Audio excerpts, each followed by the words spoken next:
नमस्ते बच्चों, स्वागत है आपका आपके ही अपने YouTube चैनल संस्कृतानुराग पर। प्यारे बच्चों, आज मैं आप लोगों के लिए चित्र वर्णनम को लेकर उपस्थित हूँ।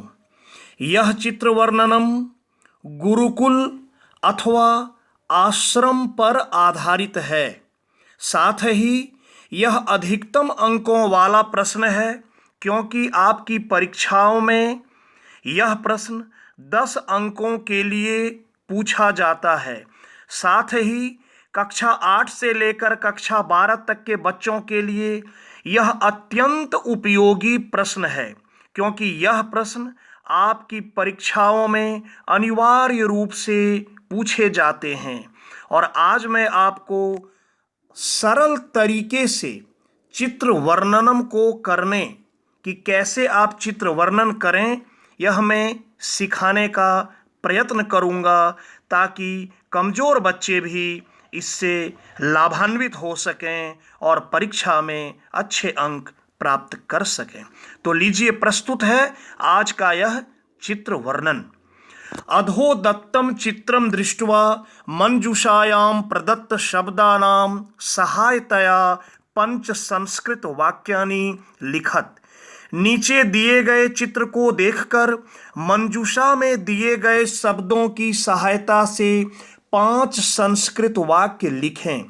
अर्थात आपको दिए गए चित्र का वर्णन संस्कृत के 5 वाक्यों में करना है। सर्वप्रथम आप दिए गए चित्र को ध्यानपूर्वक देखें और समझने का प्रयत्न करें कि यह किस चीज का चित्र है। तो चित्र का संपूर्ण रूप से यदि आप अवलोकन करेंगे तो अवलोकन करने के पश्चात आपको लगेगा कि यह किसी आश्रम का या गुरुकुल का चित्र है।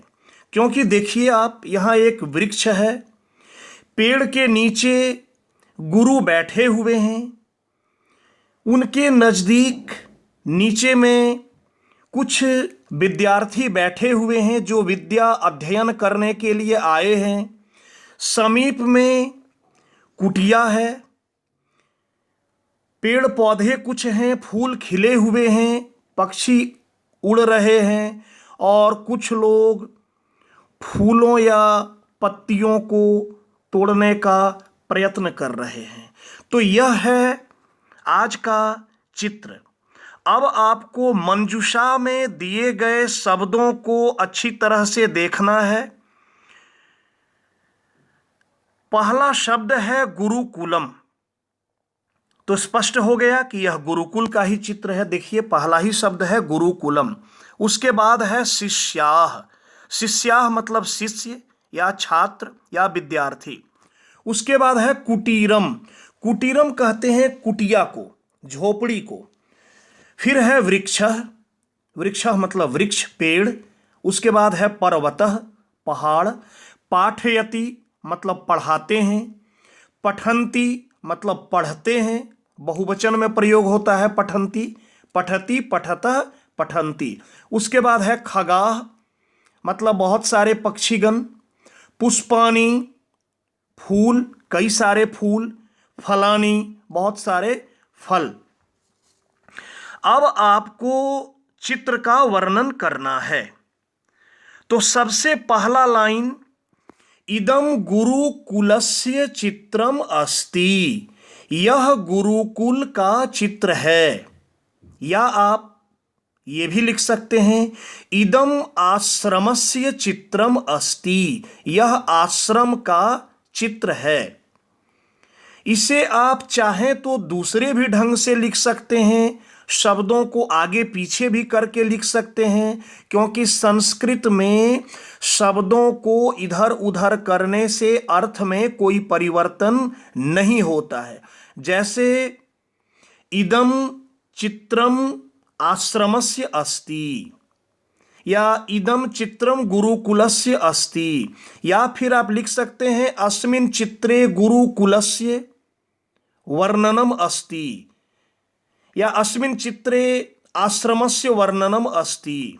तो इस तरह से आप पहला वाक्य लिख लें ताकि स्पष्ट हो जाए यह किस चीज का चित्र है। दूसरा वाक्य, गुरु वृक्षस्य अधः उपविश्य छात्रान पाठयति। गुरु वृक्ष के नीचे, अधः का अर्थ होता है नीचे, गुरु वृक्ष के नीचे उपविश्य, उपविश्य मतलब बैठकर, छात्रान पाठयति, छात्रों को पढ़ाते हैं। यदि आपको लगता है कि यह कठिन वाक्य हो गया, बड़ा हो गया, आप छोटा कर दें और सीधे आप लिख दें गुरु छात्रान पाठयति। वृक्षस्य अधः उपविश्य आप चाहें तो हटा भी सकते हैं। उसके बाद सर्वे छात्राः ध्यानेन पठन्ति।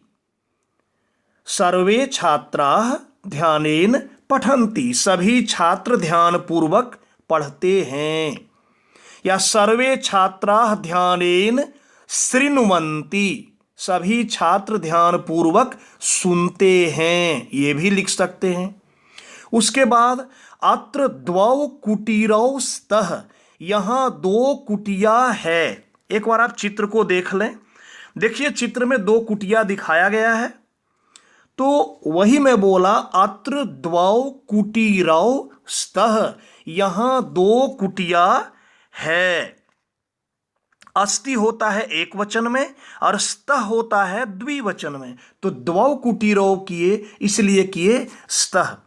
और अंतिम वाक्य गुरुकुले या आश्रमे, जो लिखना आप चाहें, अनेकानि पुष्पानि विकसितानि सन्ति। गुरुकुल में या आश्रम में अनेक पुष्प विकसितानि सन्ति, विकसित होते हैं या खिलते हैं। आप इसको चाहें तो ये भी लिख सकते हैं गुरुकुले अनेकानि पुष्पानि विकसन्ति। विकसितानि संति नहीं लिखना चाहे तो विकसन्ति लिख सकते हैं। और इस प्रकार से आपको कुल 5 संस्कृत के वाक्यों में चित्र वर्णन करना है। किंतु ध्यान रहे आपके वाक्य व्याकरणिक दृष्टि से शुद्ध होने चाहिए। यदि आप व्याकरणिक अशुद्धि करेंगे तो आपके कुछ अंक कट जाएंगे। और आपके वाक्य चित्र पर आधारित ही होना चाहिए। ये नहीं कि आपको विद्यालय का चित्र दिया गया और आप दूसरे जगह का वर्णन कर दिया, आप वर्णन कर दिए चिकित्सालय का, ऐसा नहीं होना चाहिए। तो आपको चित्र का ध्यान रखना है और व्याकरणिक अशुद्धि नहीं हो, इस बात का भी पूरी ध्यान रखना है।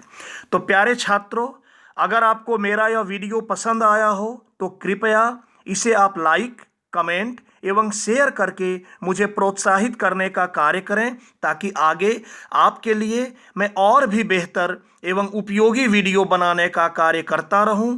साथ ही मेरे इस चैनल संस्कृतानुराग को यदि आप अब तक सब्सक्राइब नहीं किए हैं तो इसे आप अवश्य सब्सक्राइब कर लें एवं नोटिफिकेशन को भी ऑन कर लें, ताकि मेरे द्वारा इस चैनल पर अपलोड किए गए प्रत्येक वीडियो की सूचना सर्वप्रथम आपको प्राप्त हो सके। तो आज के लिए इतना ही। सबों को मेरी ओर से बहुत बहुत धन्यवाद।